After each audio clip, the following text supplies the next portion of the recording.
こんにちは。N1 文法ドリル第25課へようこそ。今日のテーマはことわざ、忍耐と準備です。例文を聞いてください。日本語の習得は難しいですが、石の上にも3年と言いますから諦めずに頑張ります。日本語の習得は難しいですが、石の上にも3年と言いますから諦めずに頑張ります。災害はいつ起こるかわからない。備えあれば憂いなし、常に非常食を用意しておこう。災害はいつ起こるかわからない。備えあれば憂いなし、常に非常食を用意しておこう。ドリル1、反復練習です。聞いて、繰り返してください。石の上にも3年、努力は必ず報われます。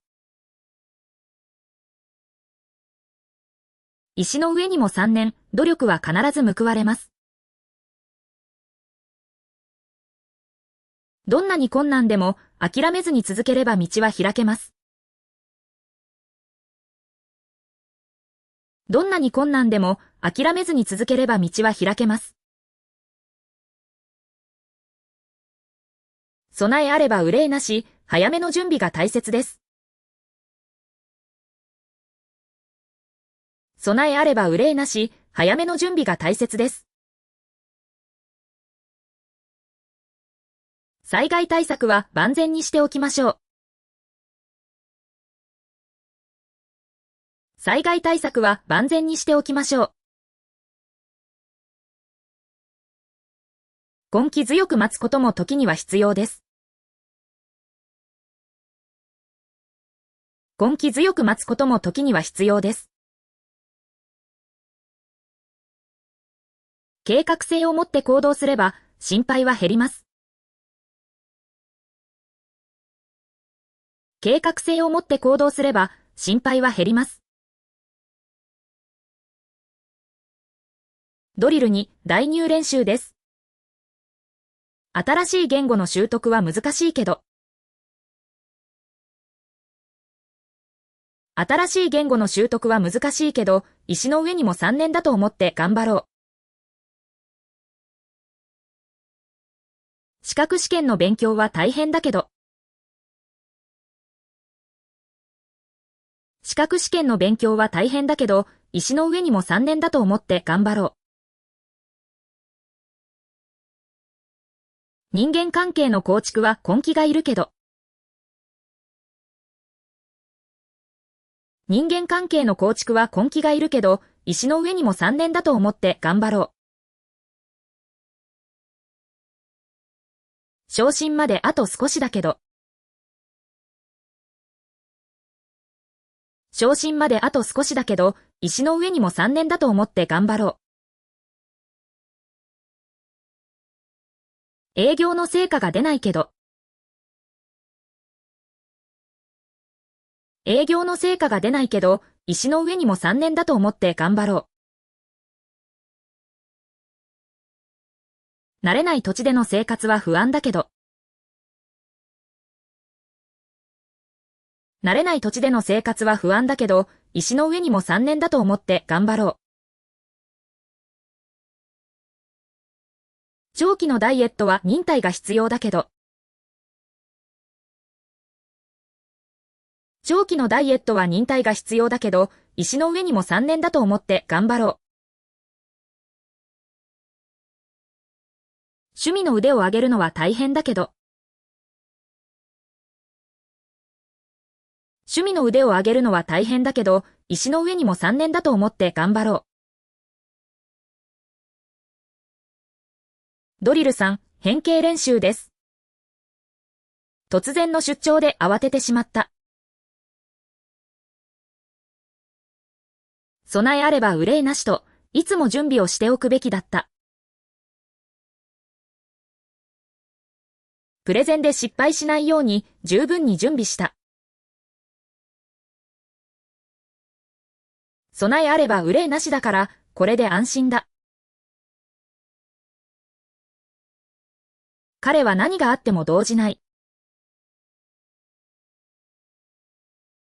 それは彼が常に備えあれば憂いなしを実践しているからだ。ずっと同じ仕事を続けている。石の上にも3年、きっと良い結果が出るだろう。新しい技術を習得するのに時間がかかった。石の上にも3年でようやく使いこなせるようになった。諦めずに続ければいつか報われる。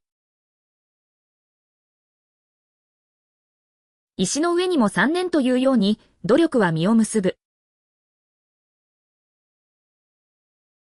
ドリル4、質問に答えてください。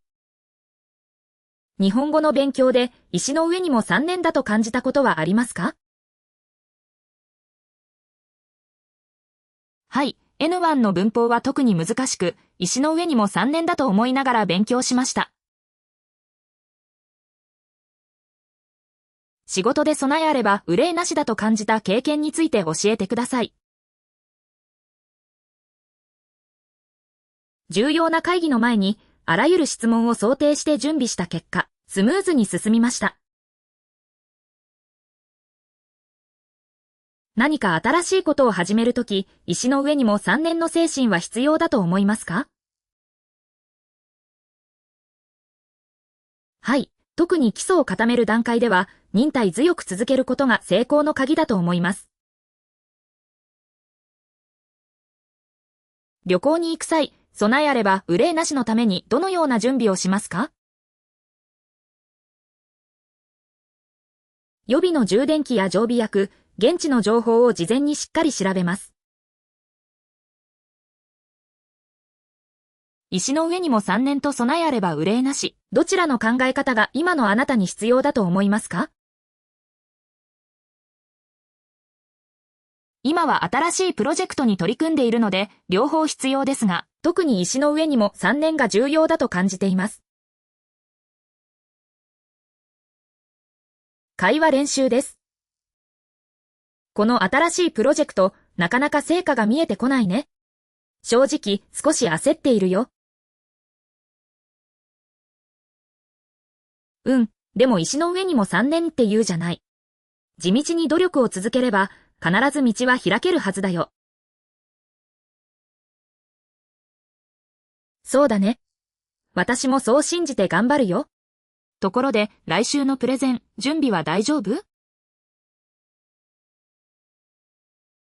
もちろん。備えあれば憂いなしだから、資料も発表内容も完璧に仕上げたよ。予備のデータも用意してある。さすがだね。私も見習わないと。その準備のおかげで、きっと成功するよ。ありがとう。お互い焦らず着実に進めていこう。今日の授業はここまでです。お疲れ様でした。